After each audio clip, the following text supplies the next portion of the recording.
안녕하세요. 도무지 이해가 안 가는 게 하나 있어서 이렇게 사연을 보내봤어요. 며느리들끼리 사이 안 좋으면 시어머니한테 뭐 좋은 게 하나 있나요? 형제들끼리 우애도 좋은데 며느리들끼리 사이 좋으면 더 좋은 게 아닌가 싶은데 왜 저희 시어머니는 잘 지내는 동서지간 사이를 갈라놓으려고 하는지 모르겠네요. 저는 올해로 33살로 맞벌이 결혼 생활 5년차를 보내고 있습니다. 아이는 아직 없어요. 딱히 애 없이 살아야겠다 정하고 결혼해서 살고 있는 건 아닙니다. 그냥 언젠가 생기면 생기겠지 하고 마음 편히 갖고 살고 있었는데 어쩌다 보니 벌써 결혼 5년차가 넘어가게 되었네요. 아이 안 가지려고 따로 노력한 것도 없고요. 벌써 결혼한 지 5년이 지났다 보니 아이 없는 생활이 더 익숙하긴 하지만 당장에 내일이라도 아이가 생긴다면 이 한 몸 다 바쳐서 최선을 다해 키울 생각입니다. 결혼 생활 5년 하면서 바뀐 게 참 많네요. 지하철도 안 다니던 저희 동네에는 끝내 지하철이 다니기 시작했고 저희 결혼할 때만 해도 평생 결혼 안 하고 엄마랑 살겠다던 시동생도 결혼을 했고요. 하지만 무엇보다 가장 크게 변한 건 남은 평생 자식들한테 손은 벌리더라도 한 집에 같이 살 생각 없다던 시어머니 마음이 아닌가 싶습니다. 저희 결혼하고 나서 바로 그 다음 해에 둘째인 시동생이 결혼을 했어요. 저희가 결혼할 당시만 해도 연애는 해도 결혼은 안 하겠다던 시동생이었는데 난데없이 이렇게 빠르게 결혼을 하게 될 줄이라곤 생각도 못했습니다. 시어머니는 저희와는 다르게 별로 대수롭지 않아 하셨어요. 오히려 당신은 진작에 그럴 줄 알았다고 결혼 안 하고 엄마랑 같이 살겠다는 것들 중에 결혼 안 하는 놈을 본 적이 없다시면서 말이죠. 아무튼 시동생도 그렇게 결혼해서 저희 집하고 마찬가지로 맞벌이 생활을 하고 있어요. 형제들끼리는 연년생이지만 동서가 마침 저랑 동갑이었어요. 거기에 첫인상이 조금 쌀쌀맞고 곁을 안 줄 것처럼 보여서 앞으로 잘 지낼 수 있을까 걱정이었는데 그런 걱정은 저희 기우나 마찬가지였습니다.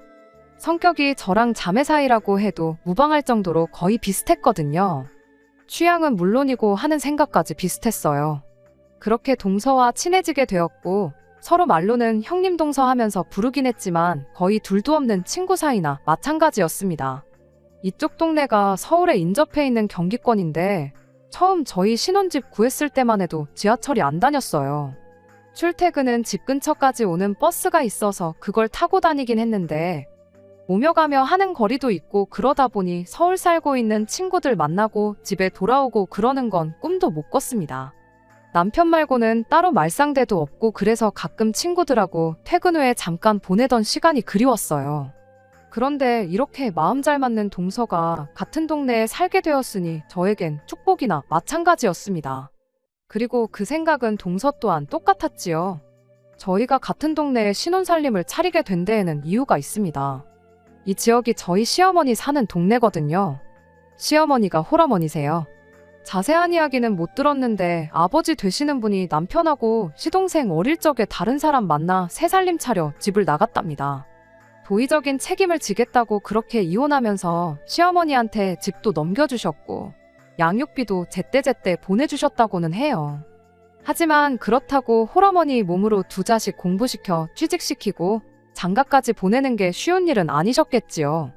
그 덕에 두 아들이 어머니를 끔찍하게 생각하는 효자로 컸고 신혼집을 구할 때 시댁 근처에 신혼집을 구하면 어떻겠냐고 물어온 남편 질문에 저도 동서도 그렇게 하기로 정했고 그렇게 같은 동네에 살게 되었던 겁니다.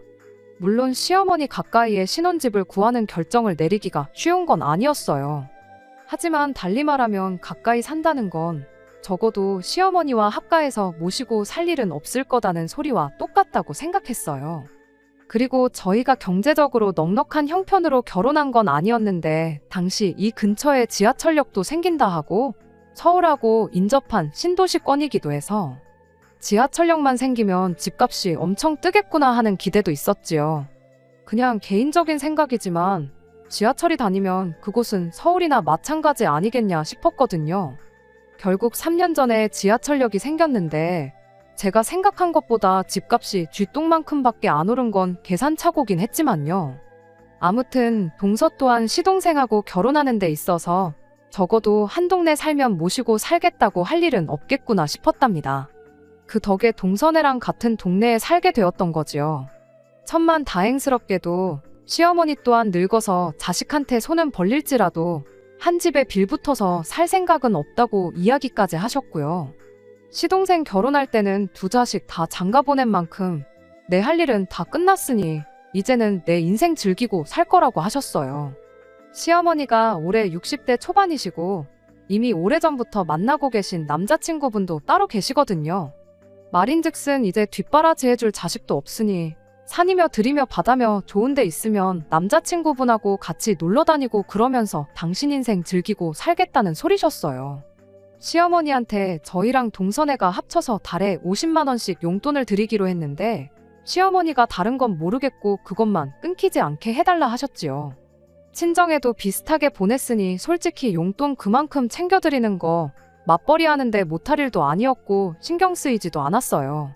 시어머니 집을 기준으로 저희 집은 15분 정도 걸리고 동선에는 저희 집하고 반대 방향으로 10분 거리에 있어요.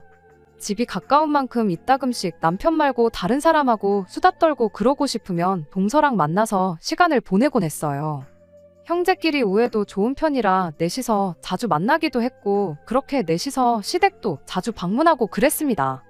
그렇게 화기애애하게 잘 지내고 있었다 보니 시어머니가 남편 복은 없었을지라도 자식 복과 며느리 복은 있으시구나 그렇게 생각했어요. 그렇게 작년까지만 해도 아무런 문제가 없이 지내왔는데 작년 여름쯤엔가 남편한테서 정말 생각도 못한 어이없는 이야기를 하나 듣게 되었습니다. 왜? 집값이 조금이나마 오르긴 했다고 했잖아요. 집값이 오른 게 비단 저희 집만 오른 게 아니고 시댁이랑 동선에도 조금씩 올랐어요. 지하철역을 기준으로 가장 가까이 있는 저희가 가장 수혜를 많이 보긴 했죠. 그런데 작년쯤 남편이 뜬금없이 집값도 올랐고 한데 이제 슬슬 넓은 집에 살아보고 싶지 않냐고 저한테 슬쩍 질문을 해왔어요. 넓은 집 싫어하는 사람이 어디 있겠냐마는 저희가 아이가 생긴 것도 아니고 저희 삶에 크게 달라진 건 없었거든요. 집값이 올랐다고 한들 솔직히 다른 지역도 조금씩 집값이 올라있던 상황이었는데 이 집을 판다고 해서 더 넓은 집으로 이사가는 건 아예 시골 동네로 가지 않는 한 불가능에 가까워 보였거든요. 그런데 갑자기 뜬금없게 넓은 집에 살고 싶지 않냐는 소리를 하는 게 뭔 소리를 하는 건가 싶었죠. 남편이 이어서 말하기를 형제끼리 우애도 좋고 배우자들끼리 사이도 좋고 그러지 않냐면서 시어머니랑 동선에 포함해서 세 가구 집값이 다 올랐는데 이참에 집들 정리하고 돈을 모아서 2층 집 같은 거 구해가지고 세 가족이서 같이 살면 어떻겠냐는 겁니다. 이 인간이 갑자기 정신이 나갔나 싶었죠. 학가 이야기를 꺼내도 싫었을 텐데 동선에까지 한 집에 같이 살자는 소리를 해왔으니까요. 그런데 남편은 재수 씨랑 사이도 좋은데 뭐가 문제냐며 이해가 안 간다는 듯이 말을 하더라고요. 사이가 좋은 건 좋은 거고 같이 사는 건 또 다른 문제인 거 모르냐고 바로 따졌죠. 당장 우리만 해도 연애할 때 한 번 다툰 적 없지 않았냐. 그런데 같이 살면서 생활 습관 다른 것 때문에 생각하는 게 달라서 의견 다툼도 생기고 투닥거리도 하지 않았냐고요. 남편이니까 평생 남은 인생 같이 살아야 되니까 어느 정도 이해하고 참고 사는 거지. 같이 살면서 시어머니나 시동생, 동서한테 하나씩 불만 생기기 시작하면 그것까지 내가 참을 줄 아느냐고 절대로 그렇게는 못한다고 했어요. 그리고 남편이 결혼 생활 초반에 부모님 합가 문제로 절대 같이 살 일은 없을 거라고 못을 박았던 적이 있었거든요. 그 이야기도 꺼냈지요. 과정 자체는 제 기분만 상하고 서운하게 했지만 결론적으로는 부모님이 한 집에 같이 살 일은 없을 거다는 이야기나 마찬가지였어요. 결혼하고 첫 번째 맞는 겨울이었나 저희 친정어머니가 빙판길에서 크게 넘어지면서 다리랑 허리를 크게 다치신 적이 있었거든요. 집에는 제 남동생도 있고 아버지도 계셨지만 솔직히 저희 집 남자들이 그렇게 믿어온 사람들은 아니에요. 라면 정도나 끓일 수 있을 정도지 저희 어머니 없으면 아마 굶어 죽으면 죽었고 얼어 죽으면 죽었지 자기 손으로 뭘 해먹고 청소 빨래하고 하는 성격은 아니거든요. 그렇다 보니 어머니가 너무 걱정됐어요. 몸도 제대로 못 가누는데 괜히 동생이랑 아버지 밥 챙겨주고 한다고 무리해서 몸 움직이고 그럴 게 너무 눈에 뻔했거든요. 그래서 남편한테 어머니가 몸 좀 나아질 때까지 우리 집에 좀 와 계시라 그러면 안 되겠냐고 남편한테 물어봤어요. 동생하고 아버지한테는 그때까지 배달을 시켜 먹던 라면을 끓여 먹던 생쌀을 드시던 식사는 알아서 해결하라 하고 집안일 같은 건 내가 주말에 친정 찾아가서 한 번에 몰아서 해주고 그리고 겸사겸사 평일에는 제가 퇴근해서 어머니 간병도 좀 해드리고 그러면 딱 좋겠다 싶었거든요. 그런데 남편이 그렇게는 안 되겠다고 고민도 안 하고 단칼에 거절을 했었어요. 간병할 사람이 필요하면 사람을 쓰던지 상황이 안 되면 그냥 제가 친정에 가서 하면 되는 거 아니냐면서요. 어머니가 집에 계시면 동생이랑 아버지 식사며 집안일이다 뭐다 신경 쓰실 게 많아서 괜히 아픈 몸 이끌고 억지로 하실까봐 그러는 거다 했더니 그런 건 그냥 못하게 하면 되는 거 아니냐고 하시지 말라고 했는데도 하시면 그건 장모님 복이고 장모님이 잘못하시는 거지 누굴 탓하겠냐며 끝까지 칼같이 굴더라니까요. 장모님이 우리 집에 와 계시면 그만큼 자기도 불편할 거라고. 그리고 당장 너는 주말에 처가에 가서 집안일 도와주고 올 거라고 하지 않았냐. 그럼 그 말은 곧 나 혼자 주말에 장모님하고 단 둘이 이 집에 있어야 한다는 건데. 거동이 불편하시니 내가 너 대신 간병을 해야 할 수도 있는 일이고 그렇지 않다고 해도 신경이 쓰여서 내가 집에서 편하게 쉴 수나 있겠냐고 하는 겁니다. 그러더니 저보고 입장 바꿔 생각해보래요. 뼈 빠지게 일해서 퇴근하고 집에 왔는데 집에 우리 엄마가 떡하니 누워 계시면 너는 마음이 편하겠냐고요. 우리 집에서만큼은 마음 편하게 지내자고. 앞으로 효도를 집 안에까지는 끌어들이지 말자고 그렇게 단호하게 거절을 했었어요. 그때 솔직히 그런 남편이 서운하기는 했는데 남편 말 맞다나 입장 바꿔서 집에 아픈 시어머니가 와 계신다면 그건 그거대로 신경이 엄청 쓰이겠구나 싶었죠. 어머니 간병이야 솔직히 제가 출근해 있는 동안 못 해드리는 건 당연한 거고 집안일이고 뭐고 하지 마시라 단단히 일러두고 동생한테 조금만 신경 쓰라고 하는 게 현실적인 방법이라 생각했죠. 죽 같은 거야 요즘 편의점만 가도 팔고 제품도 워낙 잘 나오는 데다가 죽만 전문적으로 취급하는 음식점까지 있는데 아무리 친정아버지랑 동생이 못 믿었다고 한들 그 정도 신경 못 써주겠나 싶었네요. 서운한 건 서운한 거지만 현실적으로 생각하면 제가 호들갑 떠는 게 맞았고 효도를 집안까지 끌어들이지 말자고 말하는 건 시어머니한테도 똑같이 그러겠다는 소리였지요. 그래서 앞으로 평생 남편하고 살면서 시어머니 모시고 살 일은 없겠구나 또 한 번 그런 확신을 가졌었거든요. 그런데 이제 와서 갑자기 2층 집 구해서 동서네랑 시어머니 모시고 같이 살자고 하니 달리 말도 나오지 않고 그저 황당하기만 할 따름이었어요. 남편은 효도는 집안까지 끌고 들어오는 게 아니라고 했던 자기 말은 기억도 안 나는지 계속 딴소리를 하더라고요. 재수 씨랑 사이도 좋으면서 싫을 게 뭐가 있냐고 2층 집으로 구해서 공간 분리만 확실하게 해놓으면 따로 사는 거나 마찬가지라고 그냥 10분, 15분 걸리는 거리에 사는 시어머니랑 동생네가 같은 아파트 같은 동으로 이사 왔다고 생각하면 이해가 쉽지 않겠냐고 설명을 하는 겁니다. 남편한테 내가 어디 이해가 안 가서 그러는 거겠냐고 내가 미쳤다고 집까지 팔아가며 시어머니 모시고 동서네랑 살고 싶겠냐고 한마디 하고 말았습니다. 남편은 끝까지 재수 씨랑 그렇게 친하게 굴더니 왜 그러냐는 소리만 하길래 동서랑 내가 진짜 친해서 가까이 지내겠냐고 동네에 달리 말할 사람도 없고 그러니 어쩔 수 없이 같이 다니는 거지 하고 한마디 하고 말았어요. 사실은 동서랑 친한 게 맞았지만 그렇게 말 안 하면 남편이 끝까지 동서랑 친한 거 걸고 넘어지면서 뭐가 문제냐고 할까봐 그랬던 거예요. 아무튼 그 일이 있은 지 며칠 지나서 남편 모르게 따로 동서를 만났어요. 동서도 안 그래도 저랑 따로 만나려고 했다고 하길래 동서도 저한테 넋두리 털어놓을 일이 있었나 보구나 싶었습니다. 동서랑 만나서 형님 먼저 아우 먼저 하면서 서로 무슨 일 있는지 이야기를 해보라고 하고 있었는데 막상 이야기 나눠보니 누가 먼저 이야기 꺼낼 필요도 없는 상황이었어요. 어이없게도 동서 또한 시동생이 난데없이 집 팔아서 시어머니 모시고 세 가족이 한 집에서 같이 살자는 말을 꺼내와서 안 그래도 그것 때문에 대판 싸웠다는 이야기를 해왔으니까요. 그리고 이렇게 만나자고 했던 것도 저랑 똑같은 이유였습니다. 우리가 너무 친해 보여서 두 아들들이 한 집에 같이 살자고 하는 거 아니겠냐고 그러니까 우리가 나름대로 겉으로는 사이가 나쁜 척을 해야 하지 않겠냐고요. 그래서 일부러 그때부터는 동서하고 암만 눈치 없는 두 남편들도 저게 사이가 좋은 건가 나쁜 건가 아리송할 정도로 기싸움을 하는 척을 했지요. 어차피 동서하고는 이미 이야기가 끝나 있던 상황이니 실제 두 사람 사이는 아무런 문제가 없었습니다. 그런데 이렇게 했더니 그건 그거대로 문제가 생기고 말았네요. 동서네랑 저희 집이 다른 점이 하나 있었는데 그건 자녀 계획이었어요. 저희는 애가 생기거나 말거나 운명에 맡기자는 주의였던데 반해 동서는 결혼하자마자 아이를 갖기를 원했었죠. 물론 저도 아예 아이 없이 살고 싶은 생각은 아니었고 나이도 나이다 보니 35쯤 돼서는 더 늦기 전에 아이를 가질 생각이었습니다.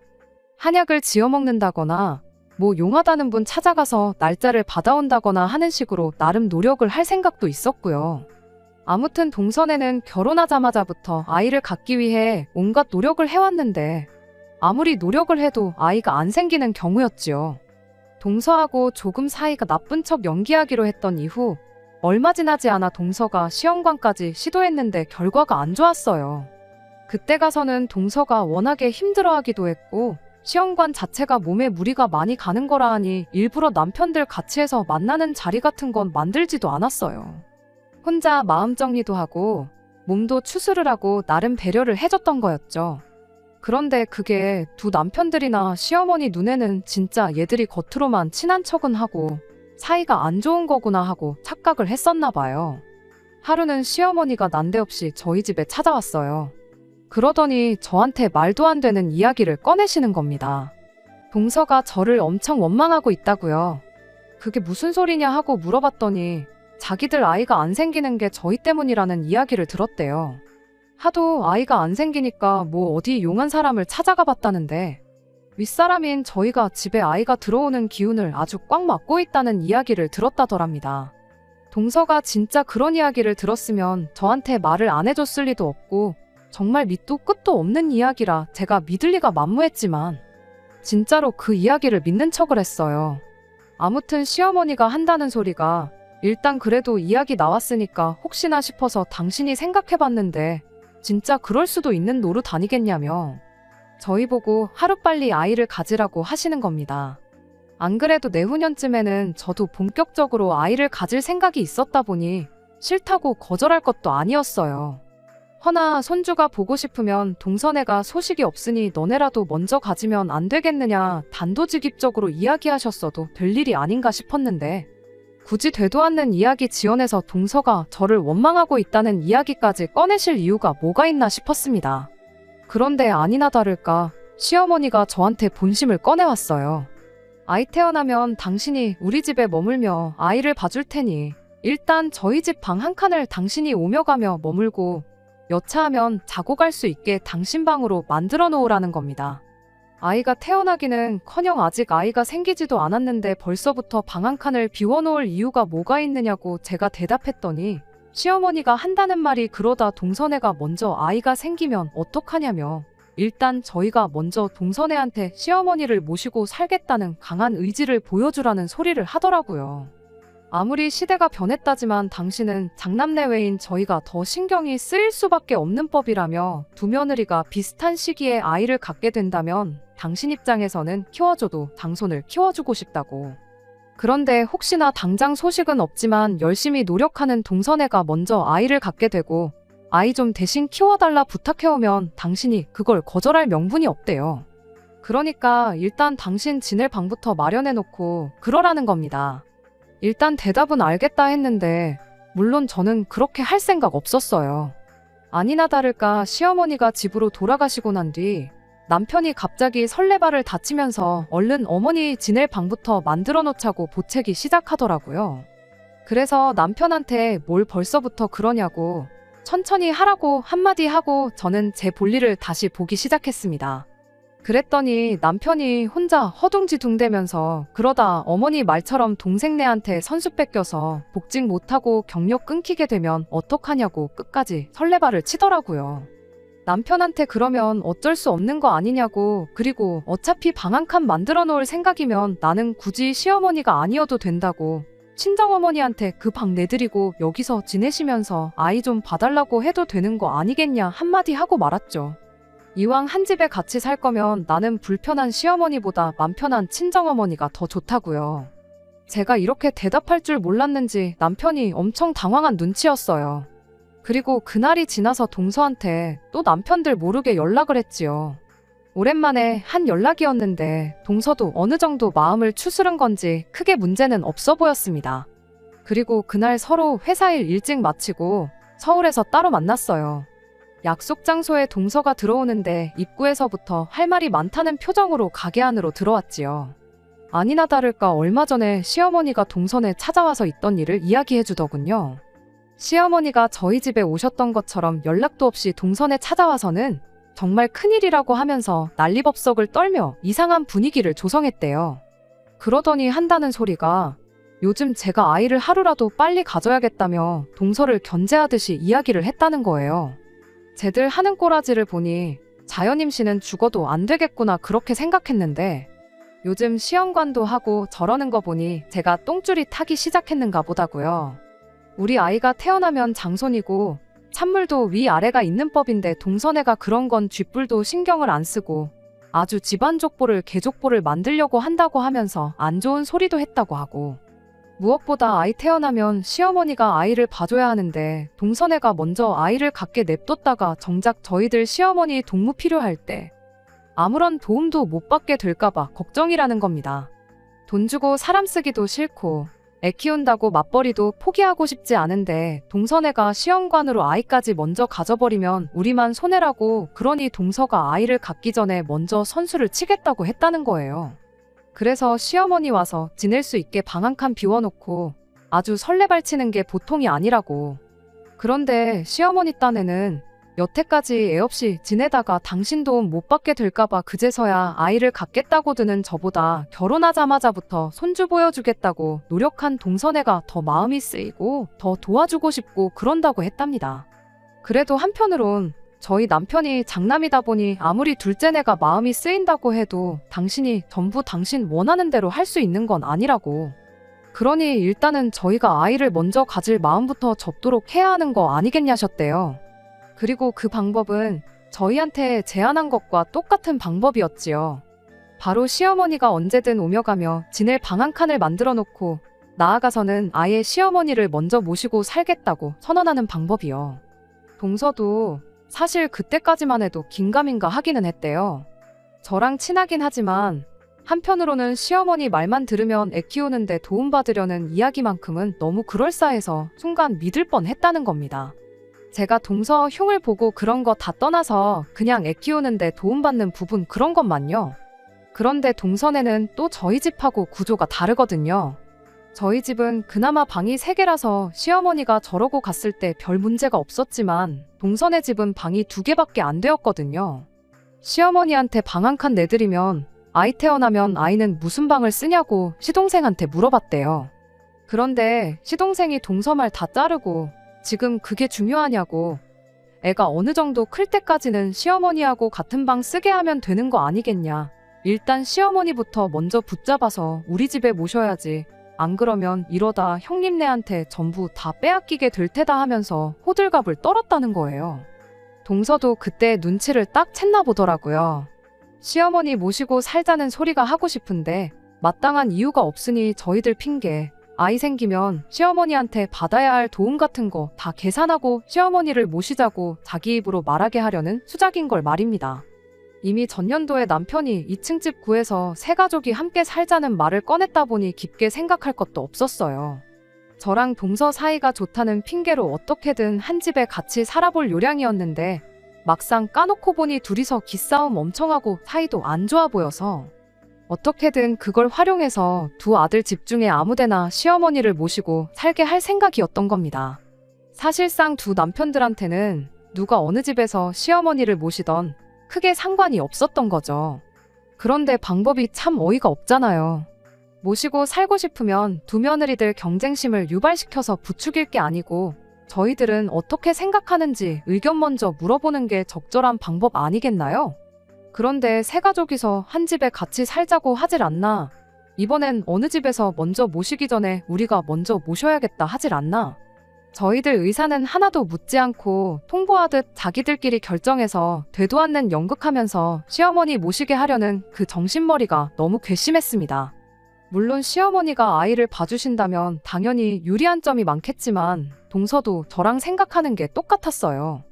아이 봐주신다는 핑계로 언제까지 집에 머무르게 될지 아무도 모르는데 그렇게 오랫동안 모셔야 한다면 차라리 방 하나 비워놓고 각자 친정어머니 오며 가며 하게 만들어 놓는 게 며느리들 입장에서는 100번 나은 거 아니겠나요? 일단 동서하고 미리 이야기도 맞춰놓고 한 덕분에 서로 관계까지 소원해져가며 억지로 시어머니를 모시는 일은 피한 것 같아요. 그래도 도무지 이해가 되지 않네요. 여지껏 한 집에 같이 살 생각 없다고 당신 인생 즐기고 살겠다는 시어머니가 갑자기 저렇게 합가를 하려고 하는지. 그리고 그 방법이 하필 다른 것도 아니고 며느리들 사이를 이간질해서 그러려는 건지 말이에요. 저희가 시어머니를 일부러 멀리한 것도 아니고 신혼집도 시댁 근처에 구하고 나름 자주 시댁 왕래하면서 남들 하는 거 이상은 했다고 생각하는데 며느리들 사이 이간질시켜서 시어머니가 얻을 수 있는 게 뭐 있는 것도 아니잖아요. 혹시 이런 시어머니 심리를 설명해 주실 분들 계시면 알려주세요. 이 상황이 너무 황당하고 당장 남편이나 시어머니한테 왜 이런 개수작을 부리시냐 따져묻고 싶지만 이유가 뭔지나 좀 알고 그러고 싶거든요. 안녕하세요. 얼마 전에 시어머니랑 동선의 세 가족이서 2층 집에 같이 살자고 하다못해 시어머니가 나서서 며느리 사이 이간질시켜 어떻게든 한 집에 합가하려고 한다는 사연을 보냈던 쓰니입니다. 여러분들이 보내주신 의견은 동서랑 같이 해서 잘 봤어요. 여러 가지 의견이 있었는데 시어머니가 저러셨던 게 알고 보니 정말 별것도 아닌 이유였습니다. 그냥 모르는 척 넘겨봐야 시어머니가 몇 번이고 계속 저랑 동서 이간질 시켜가며 계속해서 합가를 시도하실 것 같아서 이참에 한번 제대로 짚고 넘어가야겠다는 생각이 들었어요. 그래서 오랜만에 세 가족이 전부 모이는 자리를 만들었습니다. 계획한 대로 그날 세모자가 무슨 생각으로 저랬는지 그 이유를 알게 되었어요. 일부러 그날에는 동서랑 더 유난을 떨면서 사실 사이가 나쁜 게 아니고 좋다는 티를 더 냈지요. 세 사람 전부 앞불싸 싶은 표정을 짓고 있는 걸 보니 아무래도 저희가 사이가 나쁘구나 싶어서 경쟁 심리를 부추겼던 게 맞다는 확신이 들었습니다.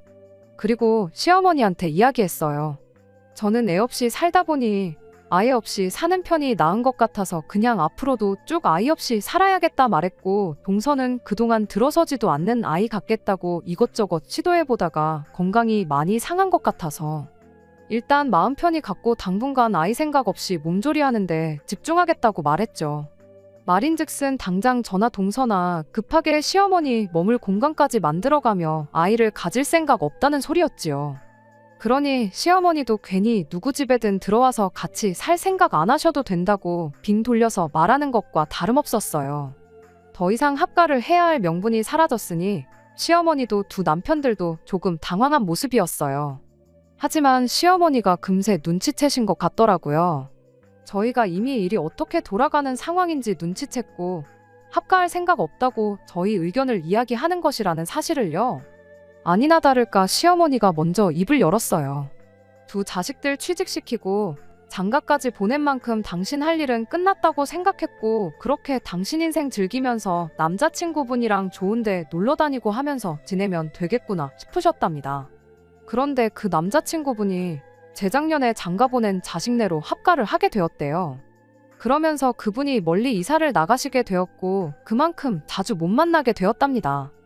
거기에 작년에는 그 집에 아이까지 태어나면서 남자친구분이 손주 봐야 된다고 밖에도 잘 안 나오게 되었고 그 덕에 시어머니는 거의 혼자서 지내는 거나 다름이 없었다네요.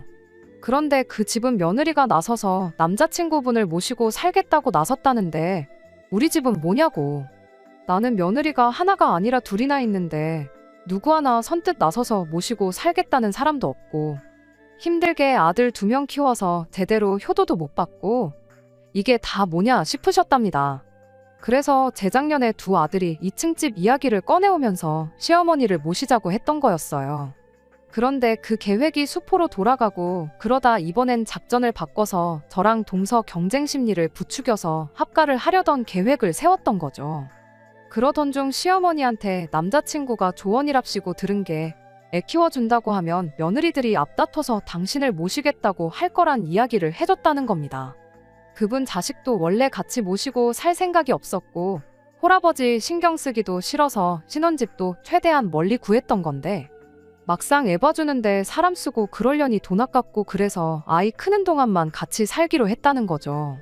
시어머니는 그 이야기를 듣고 바로 계획에 옮기고 싶었지만 저도 그렇고 동선에도 그렇고 당장 아이가 없으니 키워준다는 이유로 합가는 못하겠다 싶으셨던 거예요.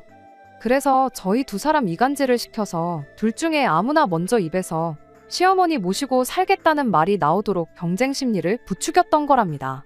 시어머니 입장에서는 남자친구분과 당신 상황이 비교가 되니 아쉬울 수도 있는 상황이겠구나 이해는 갔지만 당장 이해가 가지 않는 부분이 있어서 시어머니한테 대놓고 물어봤지요. 모시고 살겠다는 말이 꼭 며느리 입에서 나와야 하는 거냐고요. 혼자서 지내시는 게 외로우셔서 그러는 거면 저도 그렇고 동서도 그렇고 어머님께 아드님들 양보해드릴 의향이 있다고요. 어차피 회사 일 때문에 저녁 7시는 돼야 집에 들어오는데 집으로 퇴근시킬 게 아니고 그 길로 어머님 댁으로 직행하라고 하겠다고. 그리고 어머님 주무시는 시간까지 있다가 오라고 할 테니 원하는 만큼 효도 받으시라고 했죠. 어차피 집이 10분 거리밖에 안 되는데 잠만 집에서 자면 되는 거 아니겠냐고. 그리고 원하시면 어머님 기상시간 전에 남편들 책임지고 깨워서 어머님 댁에 보내다 드리겠다고까지 했습니다. 그랬더니 시어머니가 질색을 하면서 기껏 장가 보내놨더니 내가 아들 뒷바라지 하면서 살일 있냐고 말장난하지 말라고 하시더라고요. 그래서 저랑 동서가 말했죠.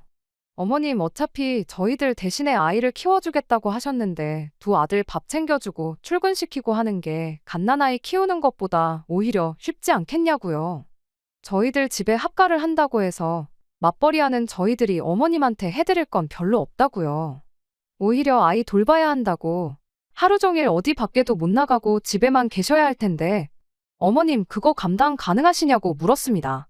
그냥 차라리 여태까지 그래왔던 것처럼 엎어지면 코 닿을 데 사는 두 며느리들이 사이좋게 지내면서 시댁에 자주 와서 어머님 챙기고 하는 게 어머님한테는 더 유리한 거 아니시냐고요. 꼭 모시고 산다고 해서 그게 효도고 안 모시고 따로 산다고 해서 불효고 그런 거 아니라고 했습니다.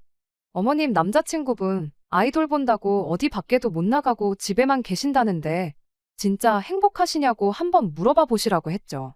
손주 봤으니 당연히 행복하시겠지만 꼭 합가를 안 해도 손주는 저희도 매일같이 보여드릴 수 있다고요. 그랬더니 시어머니가 아무 말도 못하고 계시다가 그제서야 저희 뜻을 알게 되신 건지 미안하다고 사과를 해오셨어요. 남자친구분이 어떻게 지내는지도 모르고 그냥 자식이 모시겠다고 해서 한 집에 사는 것 보고 부러워서 그런 것 같다고. 이야기 듣고 보니 니들 말이 틀린 게 없다시며 저희한테로 다가오셔서 저희 손을 꼭 붙잡아 주시곤 그냥 이대로 가족들끼리 우애 좋게 사이좋게 지내자셨습니다. 그 와중에 눈치 없는 두 남편들이 분위기 파악도 못하고 가까이 와서 그러자고 이대로 행복하게 지내자고 저희들 어깨를 같이 감싸더라고요. 그와 동시에 저랑 동서가 두 남편들한테 니들은 낄 때 끼라고 우리들한테 말 한마디 물어보는 게 그렇게 어려웠냐고. 당신들은 우리랑 집에 가서 이야기 좀 따로 해야겠다고 한마디 하고 말았습니다.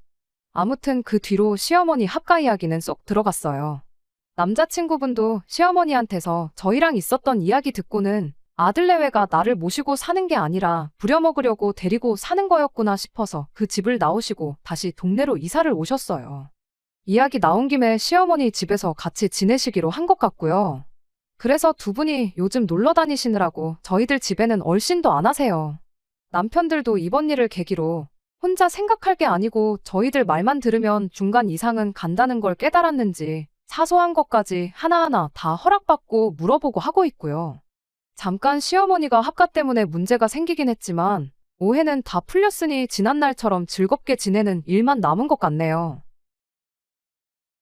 끝까지 들어주셔서 감사합니다. 오늘의 사연은 여기까지입니다. 구독과 좋아요, 알람 설정 부탁드리고 더 좋은 사연으로 다시 찾아뵙겠습니다. 감사합니다.